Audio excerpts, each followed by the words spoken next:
अस्सलाम वालेकुम जी, मैं हूं डॉक्टर काजी अंसर अली और खांसी को लेकर ही एक नई वीडियो हम करने लगे हैं। आज की रेमेडी है ड्रोसेरा।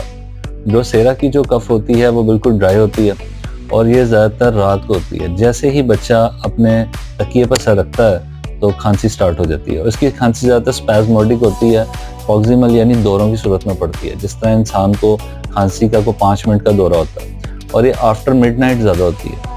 ये भी क्योंकि अस्थमा रात को ज़्यादा एग्रीवेट होता है, तो बात करते हुए जब आपको अस्थमा हो जाए और टिंगलिंग सेंसेशन रहे, ड्राई म्यूकस मेम्ब्रेन रहे, गले की जो आपका लैरिंक्स और फेरिंक्स है वो बिल्कुल स्वेलिंग उसमें रहती है, ड्राइनेस रहती है, हॉर्सनेस रहती है और उसमें चुभन रहती है, तो उस खांसी के लिए, खुश खांसी के लिए ड्रोसेरा बड़ी अच्छी है जो रात को उठा देती है। तो आप 30 पोटेंसी में 3 से 4 ड्रॉप हर घंटे में इस्तेमाल कर सकते हैं इस खांसी के लिए। शुक्रिया, लाइक कीजिएगा, शेयर कीजिएगा।